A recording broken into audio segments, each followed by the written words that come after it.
Makthal municipality 6వ ward BJP అభ్యర్థి ఎరుకలి మహదేవప్ప ఆత్మహత్య ఘటనపై మంత్రి వాకిటి శ్రీహరి స్పందించారు. మహదేవప్ప మృతి పట్ల మంత్రి తీవ్ర విచారం వ్యక్తం చేశారు. తన ఒత్తిడి వల్లే మహదేవప్ప ఆత్మహత్య చేసుకున్నాడని ఎంపీ డీకే అరుణ, బీజేపీ రాష్ట్ర అధ్యక్షుడు రామచంద్రరావు చేస్తున్న ఆరోపణలను మంత్రి శ్రీహరి ఖండించారు.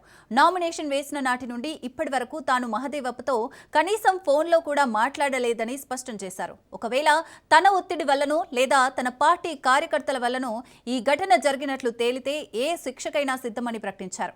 మహదేవప్ప భార్యను విచారించి వాస్తవాలు రాబట్టాలని, జిల్లా ఎస్పీకి త్వరితగతిన విచారణ చేపట్టాలని ఆదేశించినట్లు తెలిపారు. కాంగ్రెస్ ప్రభుత్వంపై బురద జల్లే ప్రయత్నం మానుకోవాలని ప్రతిపక్షాలకు సూచించారు.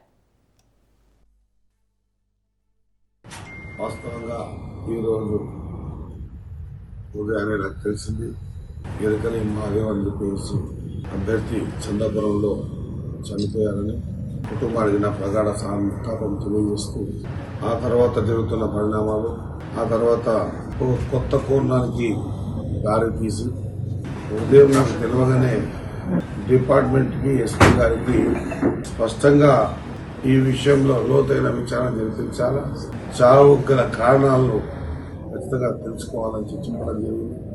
వారి కుటుంబం ఈరోజు నిజంగా చెప్పాలంటే వీధైనా పడ్డది.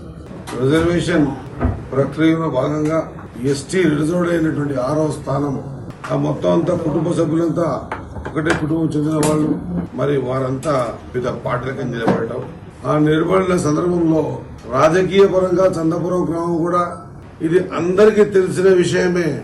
ఏనాడు దౌర్జన్యాలకు పాల్పడని గ్రామం అది.